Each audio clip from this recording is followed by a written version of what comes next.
Oi, pessoal. Vamos lá fazer comentários sobre o nosso estudo dirigido. Vou fazer brevemente os comentários aqui para orientar vocês sobre as respostas que devem ser dadas para as 38 questões. Vou tentar ser o mais breve possível para a gente não ficar muito longo. Então vamos lá.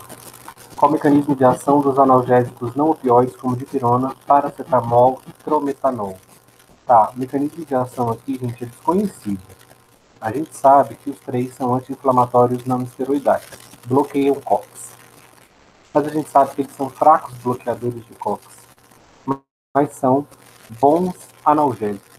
Então, certamente, não é pelo fato de serem fracos bloqueadores de COX que gera o poder analgésico deles.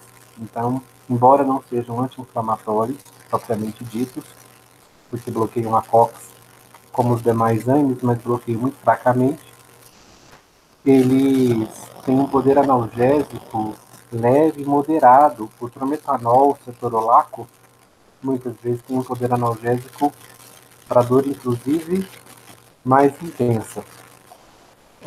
Mas o mecanismo analgésico deles é ainda pouco conhecido. A gente especula que possam ser efeitos periféricos, chamados a efeitos centrais. No caso das advertências, né, a dipirona ela tem um risco, a granulocitose, um distúrbio na produção de células sanguíneas, que pode ser fatal. O paracetamol, em doses superiores a 1,2 ou 1,5 grama por dia, ele é tóxico para o fígado. E o trometanol apresenta toxicidade mais significativa para os rins. Então, esses medicamentos não devem ser usados em dosagens altas e por longos períodos de tempo. Devem ser usados na menor dose possível, no menor tempo possível, para você proteger suas células sanguíneas, seu fígado e seu rim. Qual o mecanismo de ação dos analgésicos opioides? Esses têm mecanismo, né? Analgésicos opioides, eles agem tanto na periferia quanto no centro. Eles dificultam a neurotransmissão da dor. Então, é um efeito analgésico amplo, porque eles agem tanto no sistema nervoso central quanto no periférico. Escrito aqui, ó. Diminuem a geração e a transmissão periférica da dor. Então, eles dificultam a geração do estímulo de dor, a transmissão dele ao longo das vias periféricas e centrais e, por fim, a percepção consciente da dor aqui no próprio sistema nervoso central. Os analgésicos opioides se ligam no receptor Mi, né, que está desenhado aqui, ó. Eles estimulam o receptor Mi e o receptor Mi estimulado inibe a percepção de dor aqui no sistema nervoso central, bloqueia a transmissão da dor aqui nas vias periféricas e na medula espinhal e também bloqueia a geração do estímulo nervoso. Qual o mecanismo de ação do analgésico opioide tramadol? Eu acho que nós nem chegamos a entrar nesse detalhe na sala de aula, tá? Mas o tramadol, embora seja um fármaco de estrutura opioide, ele não tem o mesmo mecanismo dos demais opioides. Ele não se liga ao receptor Mi, tá? A gente nem falei disso para vocês na aula, não vou cobrar isso, mas só para vocês saberem que o tramadol tem um mecanismo diferente. A gente especule que ele haja parecido com, vou mostrar aqui para vocês, parecido com venlafaxina e duloxetina, ou seja, aumentando serotonina e noradrenalina no cérebro e com isso tendo efeito analgésico. Então, o tramadol, embora tenha uma estrutura opioide, ele possivelmente tem seu mecanismo relacionado ao aumento de serotonina e noradrenalina no sistema nervoso, especialmente na medula espinhal. Qual o principal efeito tóxico decorrente do uso de analgésicos opioides? Gente, efeito tóxico é quando eu uso em superdosagem. Então, se eu faço uma superdosagem de morfina, ou de heroína, ou de fentanila, o efeito tóxico vai ser uma depressão da minha função respiratória. Eu não vou conseguir respirar, meus centros da respiração vão ficar inibidos e eu vou ter uma parada respiratória. Por que o fármaco naloxona é tão importante na prática clínica e qual a relação entre as crises de abstinência provocadas em usuários de morfina e heroína? Naloxona, gente, ela é uma antagonista dos opioides. Então, quando eu tomo uma overdose de opioides, eu preciso de naloxona para reverter o efeito deles.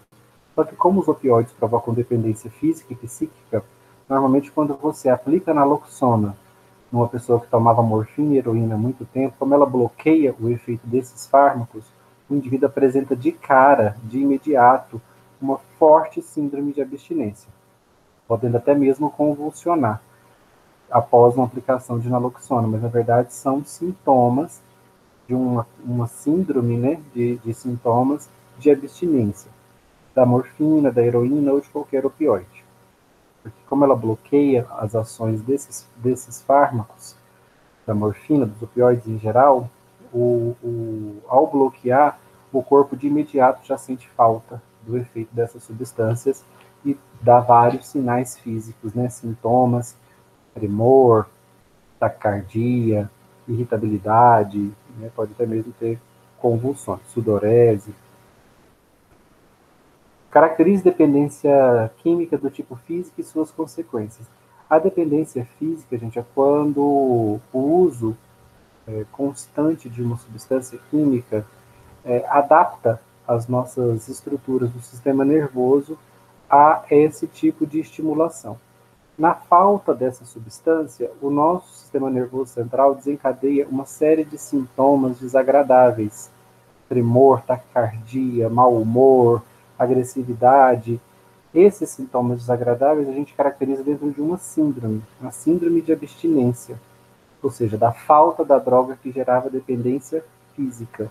Nosso organismo fica acostumado, né, àquela substância, especialmente quando são substâncias que geram sensação de recompensa, né, de prazer, de alívio. Nosso cérebro costuma se adaptar a esse tipo de estímulo e, na falta dele, gera a síndrome de abstinência. Dependência química do tipo psíquica e suas consequências. Olha, a dependência psíquica é muito mais grave, ela ocorre raramente. Aí 2, 3 pessoas em cada 12 vão desenvolver dependência psíquica quando provarem uma substância que provoque dependência psíquica. Normalmente, a dependência psíquica está envolvida com a estimulação do núcleo accumbens, quando eu aumento dopamina no núcleo accumbens. Quando eu aumento dopamina aqui no núcleo accumbens, eu estimulo o centro do prazer, sinto uma forte sensação de prazer, de recompensa, e acabo me tornando dependente psíquico daquela substância com o passar do tempo. A dependência psíquica é uma compulsão, uma fissura, um desejo incontrolável pela substância. Eu acho que eu até escrevi para vocês, né? Então tem aqui ó, o conceito de dependência física e também de dependência psíquica, né? Que é esse desejo incontrolável, que pode inclusive levar o indivíduo à marginalização, porque ele passa a se motivar unicamente pelo desejo de buscar novamente a sensação que a droga produzia no cérebro dele. Qual o mecanismo de ação dos anestésicos centrais? Eles são bloqueadores de canais de sódio, né, nas nossas terminações nervosas. Então, quando eu aplico um anestésico local, eu estou fechando canais de sódio. E ao fechar canais de sódio, tá aqui, né, anestésicos locais bloqueiam canais de sódio na membrana do neurônio das terminações nervosas, impedindo a despolarização e a transmissão do impulso nociceptivo. Aqui alguns exemplos de anestésicos locais. Explique como se dá a toxicidade induzida por anestésicos locais e por que ela pode ser fatal. Feito, os anestésicos locais, assim como eles interferem na abertura de canais de sódio nos nervos periféricos, eles também interferem na abertura de canais de sódio no coração. Eles interferem na despolarização cardíaca. Eles podem provocar efeitos tóxicos, cardiotóxicos sobre o tecido cardíaco, inclusive fatais. Por isso é do meu interesse que meu anestésico local não extravase em grande quantidade para a corrente sanguínea. Porque se ele sair do local, do tecido onde eu apliquei e for para a corrente sanguínea, ele vai parar no coração, gerando cardiotoxicidade. Né? Ele também interfere na abertura dos canais de sódio no coração. Ele também gera despolarização.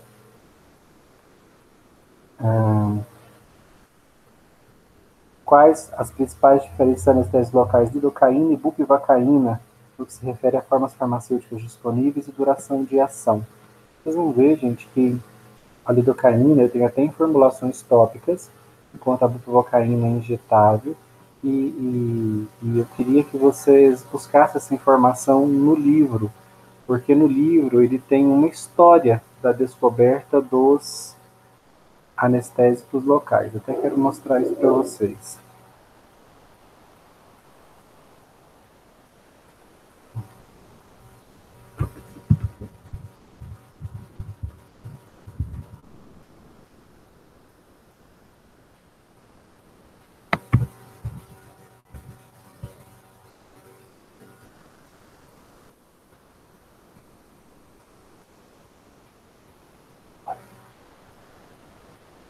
Ó, página 441 do livro do Katzung, A História da Anestesia Local.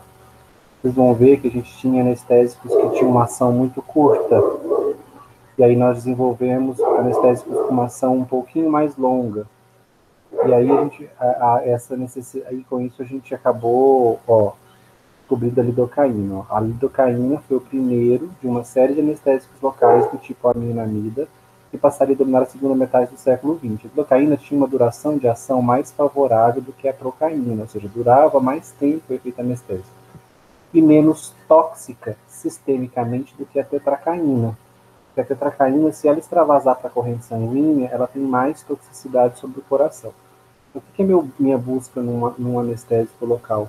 Pouca toxicidade cardíaca, ou seja, que não extravase tanto para a corrente sanguínea, e uma duração de ação adequada, para dar tempo de eu fazer o meu procedimento, minha cirurgia, sem precisar anestesiar de novo. A lidocaína atendia isso, ela tinha mais tempo que a procaína de ação e menos toxicidade que a tetracaína.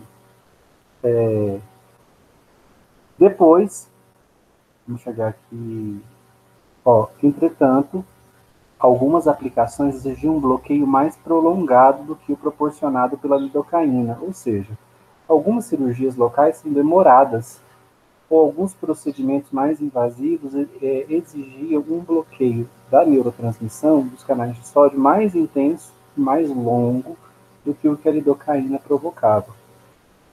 Por isso surgiu uma classe mais recente, na qual se inclui a bupivacaína. Ela é o mais lipofílico e mais potente do que a lidocaína.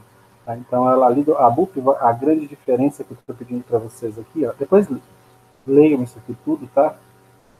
Especialmente os alunos da Odonto, que, na verdade, devem ler esse capítulo inteiro, né? Porque uma classe de fármacos com os quais os odontólogos vão lidar na prática clínica diária. Então, tem que ler esse capítulo todo. Se tiver dúvidas em algum ponto, me envie. Mas é um capítulo bastante curto e interessante, importante para a odontologia. Então, qual o motivo, né? Está perguntando aqui.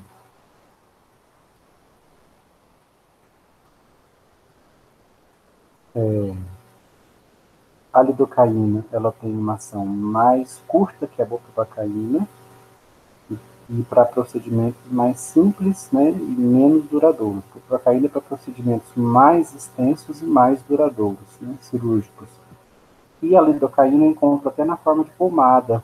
A famosa xilocaína, né, que a gente compra no mercado, o ativo, o fármaco presente na xilocaína é lidocaína. Muita gente acha que xilocaína é um fármaco, porque o nome parece, né? Mas não, ela é a marca.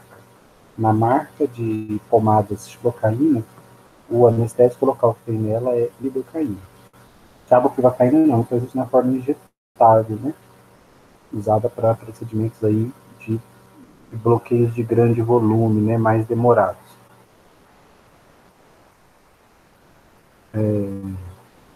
Quais as principais diferenças? Não. Por que os anestésicos locais são associados a vasoconstritores? Falamos disso extensamente na aula, né? Anestésico local mais vasoconstritor, como a epinefrina, ajuda a reduzir o sangramento no ponto que vai ser cortado, porque o vasoconstritor diminui o volume de sangue correndo naquele tecido. Eu concentro o efeito do anestésico no local, porque eu perco pouco anestésico para a corrente sanguínea, então eu aumento o efeito dele. e ainda reduzo reações adversas sobre o coração, como, por exemplo, taquicardia, já que pouco anestésico vai passar para o sangue, já que tem pouco sangue circulando ali no local. Então, são tripla, né? É tripla a vantagem do uso de vasoconstritor junto com o anestésico local.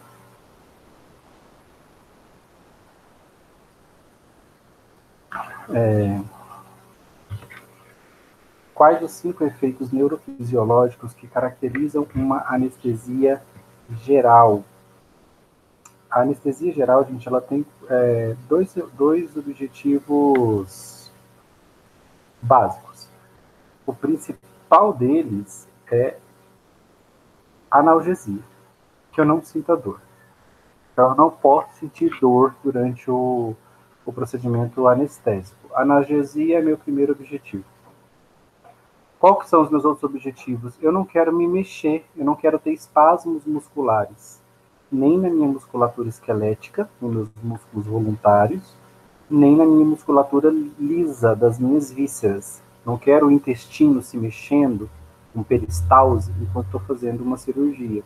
Não quero o útero se mexendo enquanto estou fazendo uma cirurgia. Então, eu quero parar tanto a musculatura lisa quanto a musculatura esquelética. Eu não quero espasmos musculares durante uma cirurgia, porque isso pode prejudicar. Meu quarto objetivo, então, primeiro, né, analgesia. Segundo, controle da musculatura esquelética. Terceiro, da musculatura lisa também. Quarto, amnésia. Eu não quero que haja lembrança. Né? Então, o meu paciente, durante o processo anestésico, além de estar analgesiado, sem sentir dor, eu quero que ele esteja em amnésia e inconsciente, e não esteja ciente do que está acontecendo, ouvindo e nem sentindo nada, a ponto de que, ao final do processo, ele não se lembre de nada do que aconteceu. Então, amnésia e inconsciência são desejáveis. Não posso estar simplesmente dormindo, né? Porque dormindo você ouve, você se desperta, com qualquer estímulo. Inconsciente, não. E a amnésia vai garantir que você não está memorizando nada daquele procedimento para você não se lembrar daquilo. Então, são 5 objetivos da anestesia. Eu fui fechar aqui, né? E eu tenho mantido aberto. Que bom, abriu na página certa.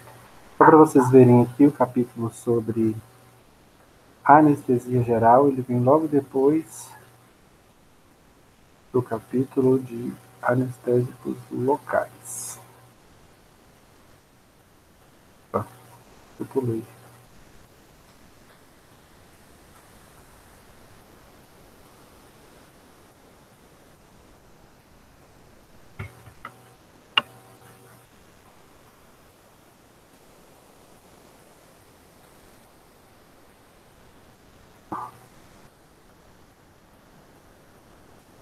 Tá aí antes, na verdade.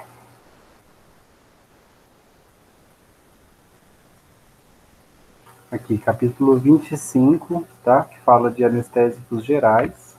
Um capítulo antes dos anestésicos locais. E aqui ele fala, ó, dos 5 objetivos, né? 5 principais efeitos que você busca durante um evento anestésico. Perda da consciência, inconsciência, amnésia, analgesia, inibição dos reflexos autônomos, que é movimento visceral, musculatura lisa, e relaxamento da musculatura esquelética, que é movimento voluntário. Eu quero tudo isso na anestesia, por isso que raramente eu consigo anestesia com um único fármaco. A anestesia normalmente é obtida com uma associação de fármacos. E nós falamos dessa associação, né? Que no efeito anestésico, normalmente eu junto um analgésico opioide, como a morfina, a fentanila, com um sedativo hipnótico, como o midazolam, o nidazolam.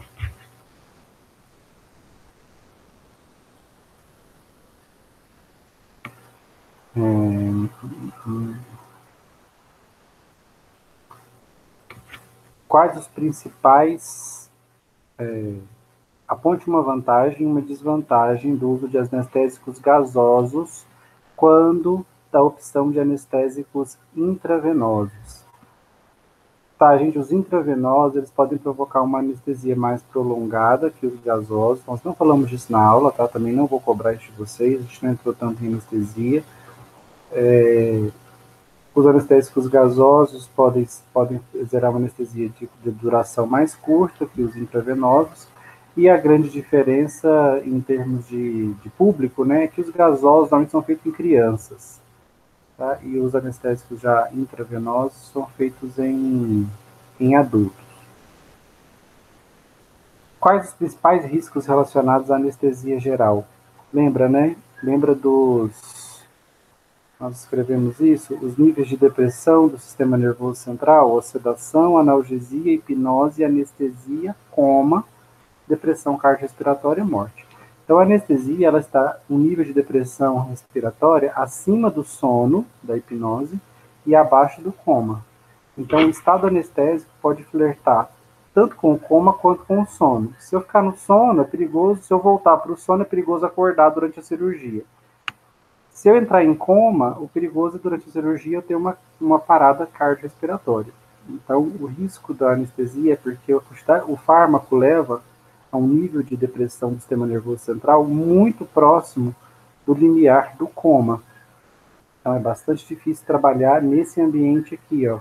Por isso que ao longo de toda a anestesia, o anestesista acompanha o processo, monitorando basicamente frequência respiratória e cardíaca. Se ele notar uma queda, ele já reduz a dosagem dos fármacos que ele está administrando.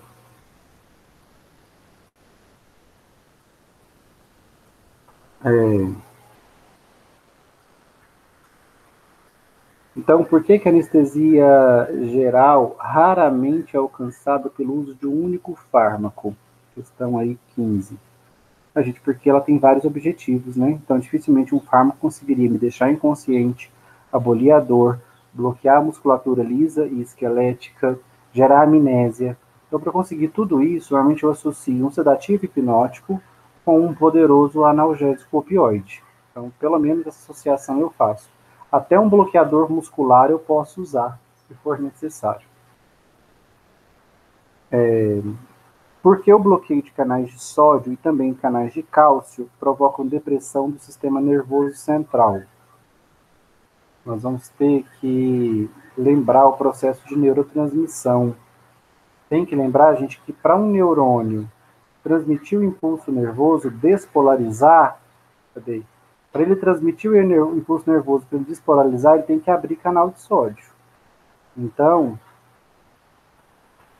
se eu bloqueio o canal de sódio, eu não transmito o impulso nervoso. E para haver sinapse, para um neurônio liberar neurotransmissores, ele tem que abrir canal de cálcio. Para acontecer isso aqui, ó, para haver liberação de neurotransmissores na fenda, tem que abrir canal de cálcio, tem que entrar cálcio na terminação nervosa. Por isso, a entrada de cálcio é fundamental para que um neurônio passe a informação para o outro, para que ele realize sinapse. Então, se eu fecho canal de cálcio, eu bloqueio as sinapses. Se eu fecho canal de sódio, eu impeço a geração do impulso nervoso, a neurotransmissão. A questão 17 é quais as 5 formas de aumentar a neurotransmissão GABAérgica, gerando depressão no sistema nervoso central. Cite 5 fármacos que atuam em cada uma delas. Vamos lá. Como é que eu posso deprimir o sistema nervoso central? Eu posso usar fármacos que tenham o mesmo efeito do GABA. Então, o GABA é um neurotransmissor que deprime o sistema nervoso central. Além do GABA, quem mais eu posso usar? Benzodiazepínicos, 2, drogas ES, 3, barbitúricos, 4, etanol, 5. Eu tenho 4 substâncias que, junto com o GABA, formam 5 substâncias que deprimem o sistema nervoso central. Como?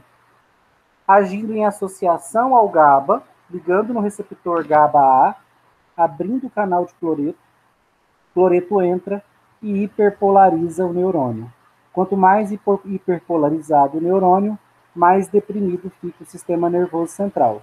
Sedado, analgesiado, hipnotizado, anestesiado, geral, em coma, até o estado de morte, né, por parada cardiorrespiratória.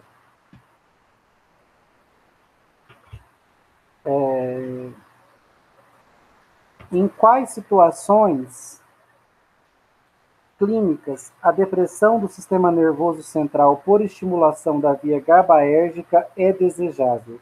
Gente, quando é que eu quero deprimir o sistema nervoso central usando fármacos que estimulam o GABA? Usando essa turma aqui, ó. Quando é que eu quero deprimir o sistema nervoso central? Quando a minha doença é excitatória.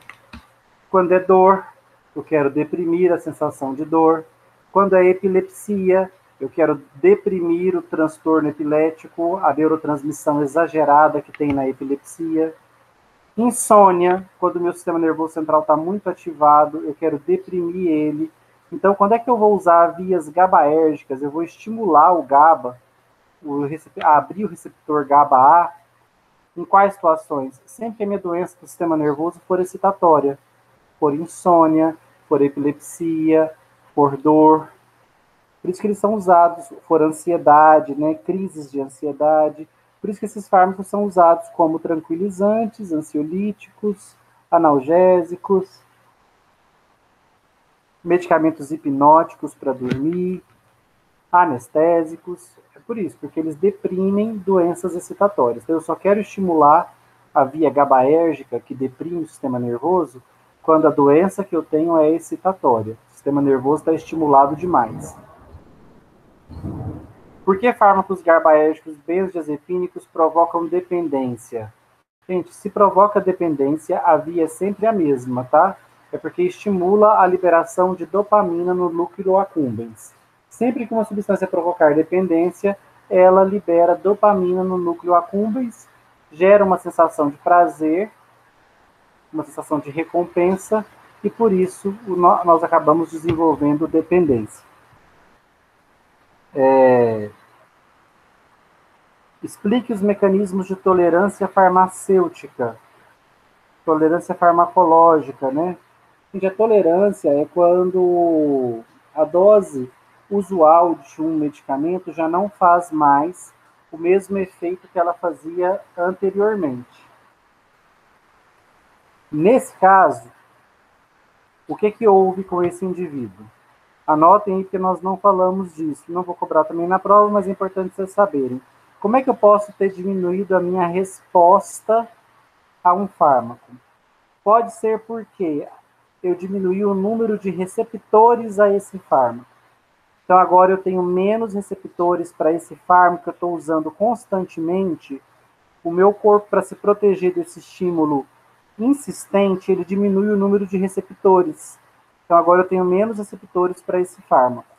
Ou os receptores que eu tenho nas minhas células estão menos responsivos, ou seja, se tornaram resistentes ao fármaco, respondem ao fármaco menos intensamente do que antes. Começou uma baita chuva aqui, gente, estou tentando falar um pouquinho mais alto e perto do computador para vocês me ouvirem. Qual a diferença no mecanismo de ação dos benzodiazepínicos, dos barbitúricos e dos não benzodiazepínicos, que são as drogas Z, tá? Não benzodiazepínico é droga Z. Qual que é a diferença no mecanismo deles, gente? A diferença está bem evidente aqui nessa figura, nós falamos disso, né? O GABA liga num lugar, o benzodiazepínico liga em outro, o zolpidem liga em outro e o barbitúrico liga em outro, totalmente diferente, do mesmo receptor. Quem é esse receptor aqui? É o receptor do GABA. É o receptor GABA-A. Ele é um canal de cloreto. Quando ele abre, entra cloreto e o neurônio hiperpolariza. Então, a diferença nos mecanismos é que esse, todos eles são agonistas alostéricos do GABA. Ou seja, ligam no mesmo receptor que o GABA, mas em lugares diferentes. Então, a grande diferença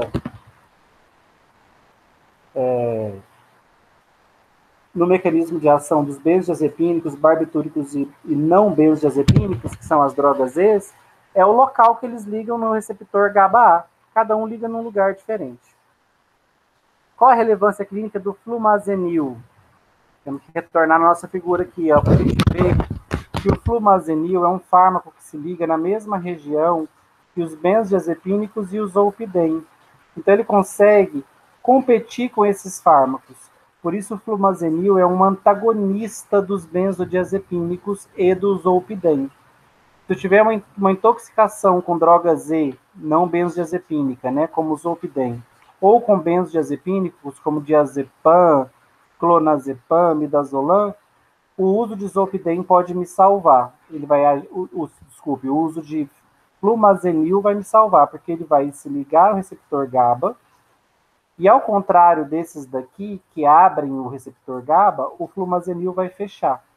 Então, ele vai parar a hiperpolarização e impedir que a sedação do sistema nervoso fique exagerada, a depressão, e leve ao coma com parada cardiorrespiratória.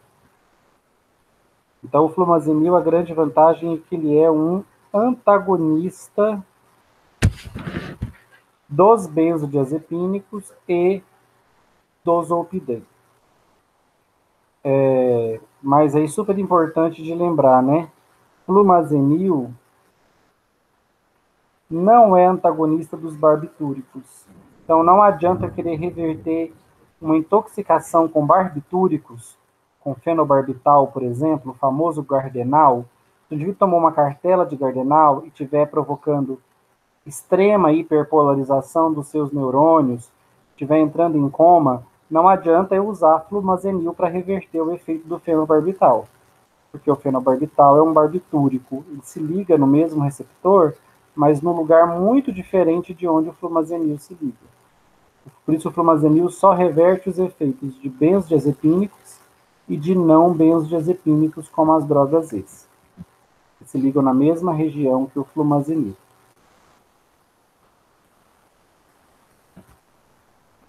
Quais os dois principais mecanismos que levam ao aumento da quantidade de serotonina e noradrenalina no cérebro? Fácil, né? Como é que eu aumento serotonina e noradrenalina no cérebro? Eu bloqueio a recaptação de serotonina e bloqueio a recaptação de noradrenalina. Então, eu posso impedir a recaptação de serotonina e a recaptação de noradrenalina. Um outro jeito de eu aumentar a quantidade desses neurotransmissores é inibir a MAO, a monoamina oxidase, que é a enzima que degrada a serotonina e degrada a noradrenalina. Se eu inibir a MAO, os níveis de serotonina e noradrenalina aumentam.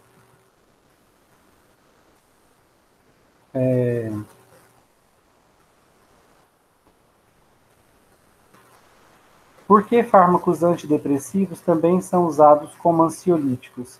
Lembra da nossa aula? Apesar de depressão e ansiedade serem fisiopatologicamente distintas, a depressão tem a ver com uma hipotrofia do hipocampo e a ansiedade com uma hiperestimulação da amígdala.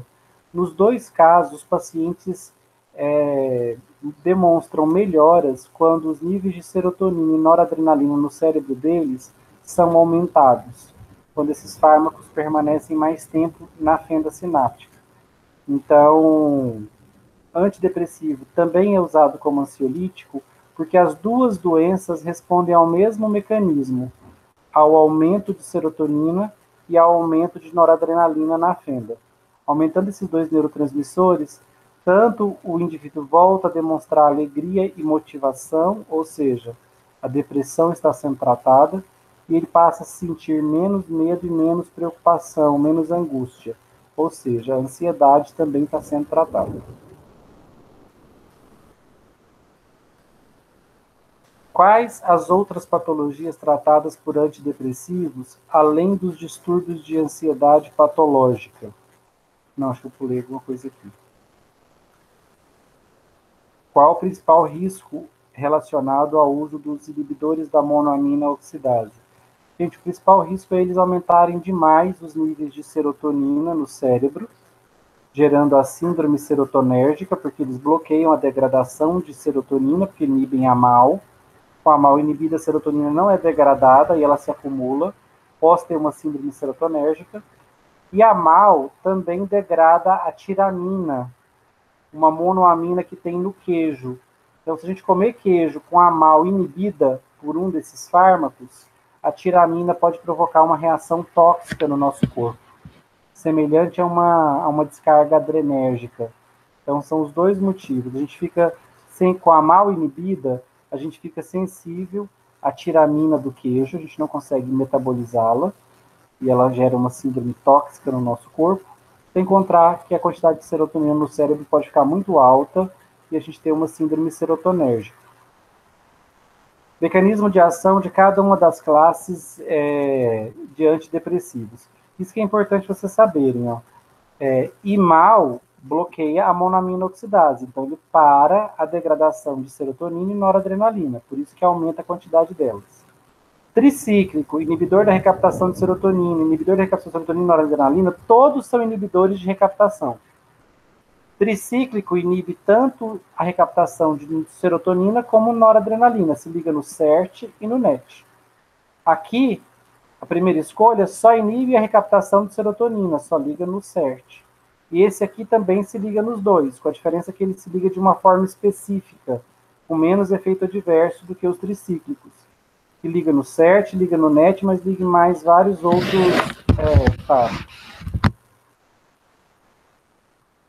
vários outros receptores, né? E o mecanismo dos atípicos nós não comentamos em detalhes, né, porque eles exploram mecanismos diferentes, mas basicamente saber que aqui não necessariamente eu estou falando de serotonina e noradrenalina. A maioria desses fármacos envolvem a neurotransmissão de dopamina. E só vão ser usados, né, atípicos, só vou usar para aquele paciente que não respondeu à farmacologia tradicional. Aí, aquele que não responde, eu tento os atípicos.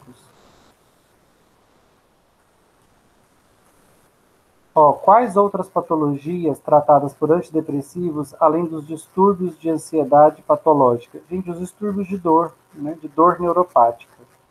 Desde que o meu antidepressivo ansiolítico bloqueia a recaptação de serotonina e também de noradrenalina. Quem bloqueia das duas ao mesmo tempo? Tricíclicos e inibidores da recaptação de serotonina e noradrenalina. Então, esses em verde e esses em rosa podem ser usados para tratar a dor neuropática. Então, eles também são analgésicos. Lembra que dor neuropática é a dor exagerada, né? É quando a dor é desproporcional à lesão. É fruto de um distúrbio no próprio processo de neurotransmissão da dor. Qual o mecanismo de ação dos antiomíticos albendazol e praziquantel? Gente, aqui ambos inibem a motilidade do parasita. Ambos paralisam o parasita, o verme. O albendazol paralisa o verme porque bloqueia o citoesqueleto dele, uma proteína do citoesqueleto do verme, a beta-tubulina. Já o praziquantel aumenta a liberação de cálcio dentro do verme, também gerando espasmos musculares. Ambos paralisam o verme, mas por formas diferentes. Albendazol é um antiomítico para vermes cilíndricos, enquanto praziquantel é efetivo contra vermes chatos. Verme cilíndrico, ascaris, oxiurus, ancilóstomos, verme chato, tênia, esquistossomos. Qual o mecanismo dos fármacos antimaláricos que não permite a ocorrência de recidiva? Gente, para o meu fármaco não permitir que a malária volte, que ela recidive num paciente já tratado, ele tem que matar os hipnozoítos, as formas dormentes do parasita lá no fígado. O único fármaco que mata os hipnozoítos e impede recidivas é a primaquina. Qual o mecanismo do antimalárico que não permite que o paciente em tratamento torne-se um vetor capaz de infectar outros insetos com o parasita Plasmodium falciparum? Gente, sempre que o mosquito pica uma pessoa que tem gametócitos do Plasmodium no seu sangue, os gametócitos infectam o mosquito. Então, eu tenho que matar gametócito. Se a minha droga mata gametócito, ela impede que eu contamine outros mosquitos. Então, olha aqui os gametócitos. Quem são os antimaláricos que exterminam gametócitos?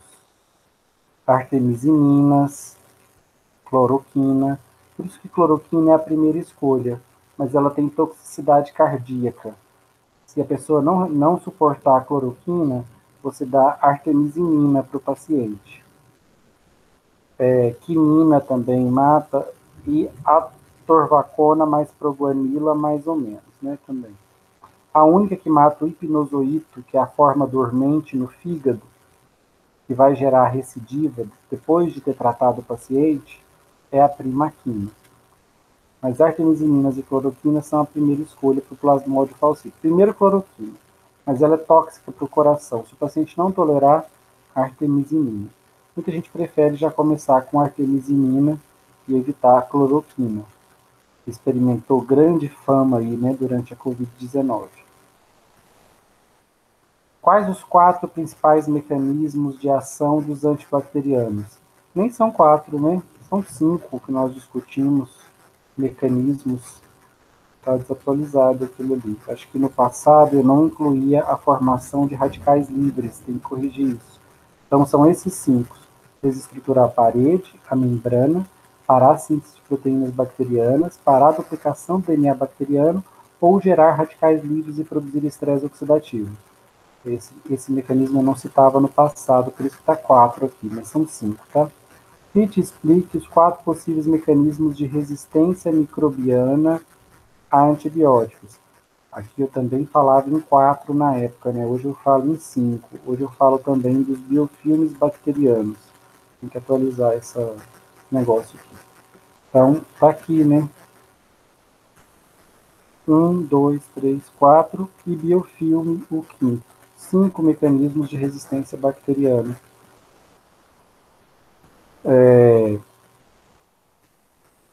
Descreva as 3 principais classes de antifúngicos, destacando seus mecanismos de ação e a característica básica de toxicidade. Então, quando eu falo de antifúngicos, eu tenho que lembrar das equinocandinas, que são as mais seguras, que impedem a produção da parede do fungo, a produção dos glicanos. Os polienos, que são os mais efetivos, mais mortais contra a célula fúngica, porque formam um poro na membrana do fungo e mata a célula fúngica. O problema é que são fármacos altamente tóxicos para os rins. Os azóis, que são fungistáticos, né? Não matam o fungo diretamente, mas impedem que ele cresça, porque bloqueiam a produção do ergosterol, um lipídio importante para a membrana do fungo, assim como o colesterol é importante para a nossa membrana, né, nós mamíferos. A toxicidade dos azóis é moderada sobre o fígado.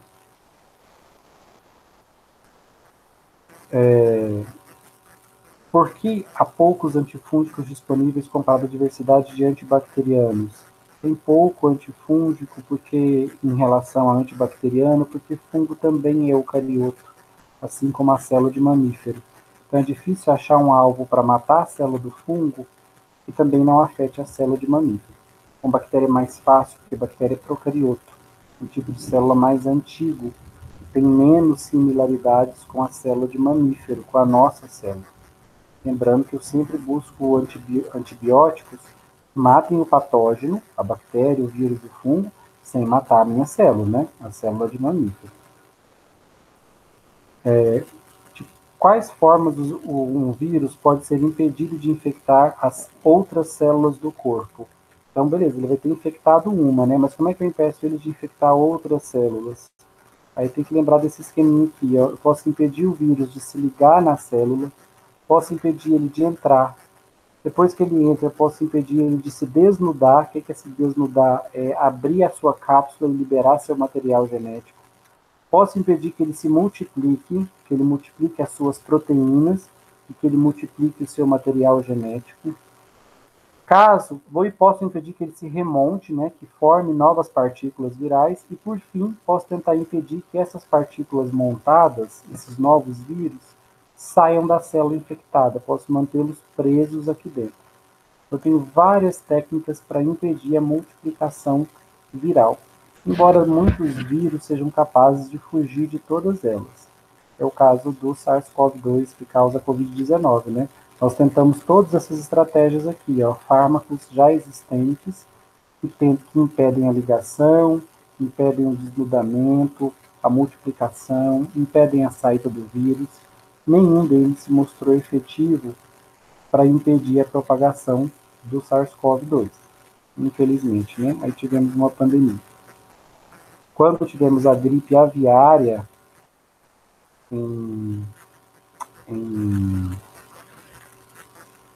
Qual foi o ano, gente, da gripe aviária? 2009, né? Quando tivemos a gripe aviária em 2009, nós tivemos a sorte de encontrar um fármaco, né, o Tamiflu, o oseltamivir, que bloqueou uma etapa da multiplicação viral dentro das nossas células. E com isso a gente conseguiu conter a gripe aviária usando o oseltamivir. Nós tentamos ele e muitos outros antivirais contra o SARS-CoV-2, mas nenhum deles foi capaz de impedir a multiplicação do vírus, a sua saída da célula hospedeira e para infectar outras células.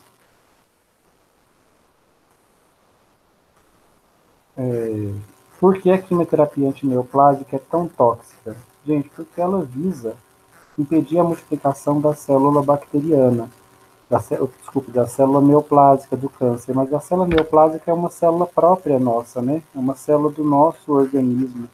Então, quando a gente tenta impedir essa multiplicação, a gente também para a multiplicação dos nossos tecidos saudáveis, especialmente afetados aqueles que se dividem também muito rápido, assim como a célula neoplásica.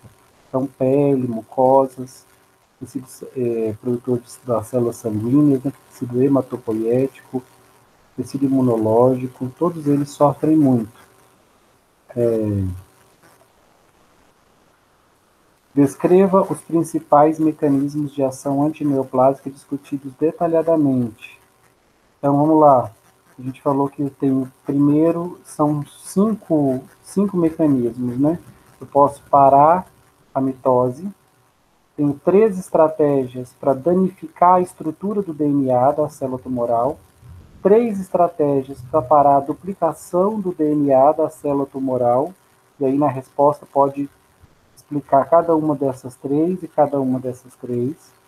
E eu tenho mais uma estratégia imunoterápica, em que eu uso anticorpos específicos para se ligar à célula tumoral, em uma proteína que o tumor expressa em excesso. E, por fim, eu posso modificar um linfócito do paciente geneticamente e devolver esse linfócito geneticamente modificado para atacar a célula tumoral. Ou seja, trazer o sistema imunológico para o meu lado, né, para lutar contra o tumor junto com a medicação. Então, são 5 grandes estratégias, né, parar a mitose, danificar o DNA, impedir a duplicação, usar anticorpos e fazer terapia celular, modificar os linfócitos geneticamente. De qual forma a imunoterapia e a terapia gênica podem auxiliar no tratamento das neoplasias malignas? Eu quero que vocês expliquem, né? Caso o tumor produza uma proteína em grande quantidade na sua membrana, eu posso desenvolver em laboratório um anticorpo específico contra essa proteína. Ele vai se ligar nela. Quando ele se ligar, ele já induz essa célula a parar de se multiplicar, ele para a divisão celular do tumor, e ele ainda atrai linfócitos para atacar o tumor.